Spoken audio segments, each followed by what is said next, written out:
सभी भक्तों को राधे राधे। तो आज की वीडियो में हम कान्हा जी की गर्मियों की फुल डे रूटीन देखेंगे। तो चलिए शुरू करते हैं। गर्मियों के दिनों में हम कान्हा जी को थोड़ा सा जल्दी उठा देते हैं, 6 से 7 बजे के बीच में। आज मेरे बाबा ने कान्हा जी को उठा के दूध का भोग लगा लिया है, इसीलिए मैं वीडियो बनाना भूल गई थी उस वक्त। तो अब हम अपने कान्हा जी के स्नान से शुरू करेंगे। दूध का भोग लगाने के बाद हम अपने कान्हा जी को स्नान कराएंगे। और आपने देखा ही होगा कि माँ जब अपने बच्चे को श्रृंगार करती है या खाना खिलाती है, तब वो बच्चे के पास कुछ ना कुछ खिलौने रख देती है ताकि वो खेलने में व्यस्त रहे और अच्छे से श्रृंगार हो जाए। तो इसी ही भाव से हम अपने कन्हैया के पास भी हर वक्त खिलौने रख देते हैं ताकि वो खेलने में व्यस्त रहे और उनका श्रृंगार अच्छे से हो जाए। स्नान के पात्र में और पानी में हम थोड़े से फूल डालेंगे और तुलसी पत्र भी ज़रूर से डालिएगा। गर्मियों के दिनों में गोपाल जी को आप हर रोज़ चंदन से स्नान कराएं। अगर हर रोज़ भी नहीं हो पाता तो वीक में 3 से 4 दिन ज़रूर से स्नान कराएं, क्योंकि चंदन हमारे कान्हा जी को ठंडक प्रदान करती है। इन दिनों में कन्हैया को नॉर्मल ठंडे पानी से ही स्नान कराती हूँ।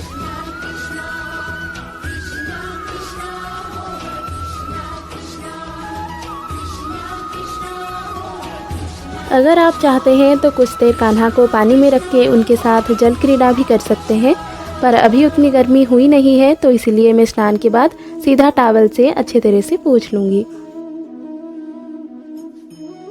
गर्मियों में मैं थोड़ा सा कम श्रृंगार कराती हूँ और आप भी कन्हैया को ज़्यादा हेवी पोशाक ना पहनाएं, जितना हो सके कॉटन की हल्का ड्रेस धारण कराएं।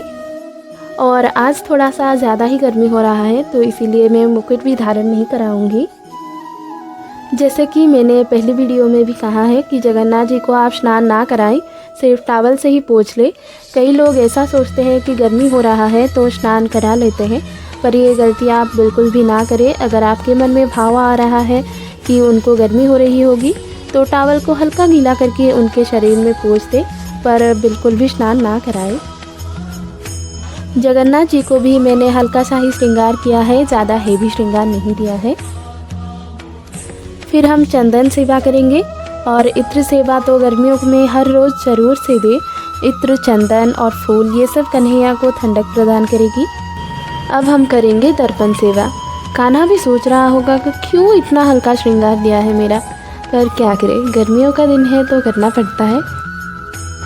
फिर हम रखेंगे थोड़े से फूल।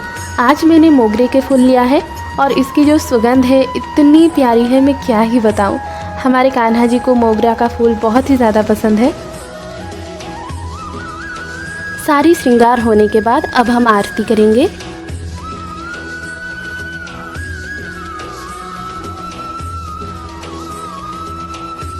सुबह के भोग में आज हमने फ्रूट्स लगाया है। गर्मियों के दिनों में जितना हो सके तरबूज, खीरा और पपाया ये सब फलों का ज़्यादा भोग लगाए। अपने कान्हा जी के लिए मैंने छोटा सा मटका और ग्लास भी लिया है, जिसमें पानी दिन भर ठंडा रहता है, बल्कि हमारे पानी से भी ज़्यादा कान्हा का पानी ठंडा रहता है। दिन में बार बार आप कान्हा जी को पानी पिलाते रहें और प्रति भोग में कान्हा जी की पानी भी चेंज करें, क्योंकि हमें गर्मियों के दिनों में इतनी प्यास लगती है तो उन्हें भी प्यास लगती होगी। तो इसीलिए आप जितना हो सके उतना बार पानी पिलाते रहें कान्हा जी को। तो सुबह के सेवा के बाद हम दोपहर की भोग बनाते हैं। आज हमारे कान्हा जी को दही चावल खाने का मन है और बहुत दिन हो गए दही चावल हमने भोग में लगाया भी नहीं है। दही चावल हमारे कान्हा जी की एक प्रिय भोग में से एक है, तो इसीलिए आप कोशिश करें 3-4 दिन में एक बार कान्हा जी को ज़रूर से ये भोग लगाएं।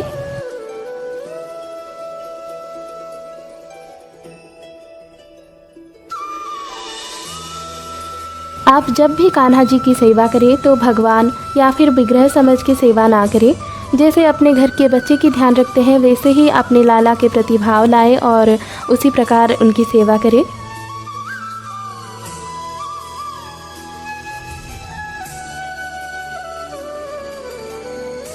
तो हमने भोग लगाने के लिए आसन लगा दिया है और आज तो पहले से ही मैंने हल्का श्रृंगार किया है, पर अगर आपने हेवी श्रृंगार किया है तो भोग के समय उनकी पगड़ी, माला ये सब थोड़ी सी हल्का कर दें, क्योंकि हमें भी जब हेवी पोशाक पहन के, ज्वेलरी पहन के खाना खाने में दिक्कत आती है तो वो तो छोटे से बालक है, उनको भी कष्ट होता होगा।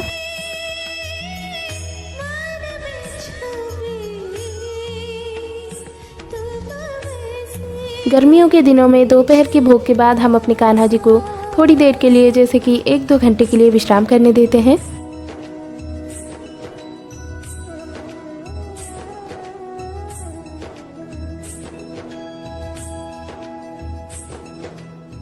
अभी तो 4 बज गए हैं, हमारे कान्हा जी भी उठ चुके हैं।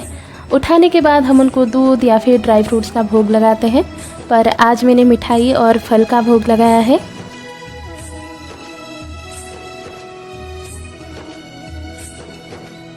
अभी संध्या का समय हो चुका है और हमने संध्या आरती भी कर ली है। संध्या आरती के बाद हम गीत गोविंद गान करते हैं, क्योंकि यह हमारे जगन्नाथ जी को बहुत प्रिय है। मान्यता है कि जहाँ गीत गोविंद का पाठ होता है कुछ ही पल के लिए ही, पर वहाँ पर स्वयं हमारे राधा रमन लाल पधारते हैं। तो इसी भाव के साथ मैं भी गीत गोविंद अभी सीख रही हूँ। रात्रि के 8 बजे हम कान्हा जी को रात्रि भोग लगाते हैं। आप चाहे तो रात्रि भोग के समय दूध का भोग लगा सकते हैं या फिर सोने से पहले भी लगा सकते हैं। भोग लगाते समय ये ज़रूर ध्यान रखिए कि कोई भी प्रसाद ज़्यादा गर्म ना हो, थोड़ी सी ठंडा होने दें। जैसे कि यहाँ पर मैं दूध को ठंडा कर रही हूँ। दूध में मैं थोड़ी सी गुलकंद भी मिलाती हूँ। मुझे तो पता भी नहीं था कि गुलकंद क्या होता है, पर हमारे कन्हैया को जो पसंद है वो हमसे वही बनवा ही लेते हैं, चाहे हमें पता हो या ना हो। यही तो कृष्ण भक्ति की महिमा है। जो कभी सोचा नहीं था वो भी अभी कर रही हूँ मैं, और जो असंभव लगता था वो भी धीरे धीरे संभव हो रहा है। रात्रि भोग के बाद 9 के बीच में मैं अपने कान्हा जी को शयन कराती हूँ।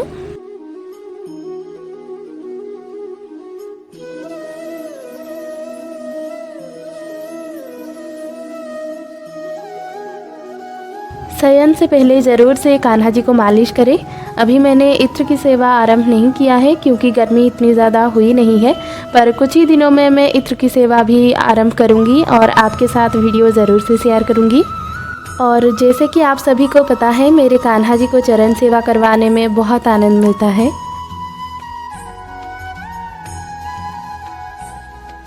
तो अब हम हमारे प्यारे लाला को सुलाएंगे, और गर्मियों का दिन है इसलिए मैं ड्रेस धारण करा के नहीं सुलाती हूँ। रात्रि में कान्हा जी के पास मुरली ज़रूर से रखें, और मैं कॉटन की चादर भी मेरे कान्हा जी को ओढ़ा दूँगी, क्योंकि हमारे लाला छोटे से हैं तो इसे खाली करके उन्हें नहीं सुलाना चाहिए। वैसे तो सारी सेवाएं भाव के ऊपर ही निर्भर करती हैं।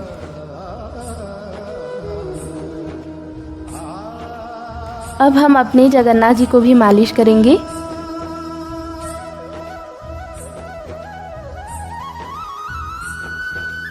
तो हमारे दोनों ठाकुर जी सो गए हैं, पर रात्रि में कान्हा जी के पास ज़रूर से पानी रखें और उसके साथ तुलसी पत्र भी रखें। मेरे पास तुलसी पत्र नहीं है इसलिए मैं तुलसी की माला रखती हूँ, और पानी के साथ हम भोग भी लगाने के लिए कुछ ना कुछ रख देते हैं। तो यही था मेरे कान्हा की गर्मियों की दिनचर्या। अगर आपको मेरे कान्हा की वीडियो पसंद आई हो तो लाइक और सब्सक्राइब करना ना भूलें। राधे राधे।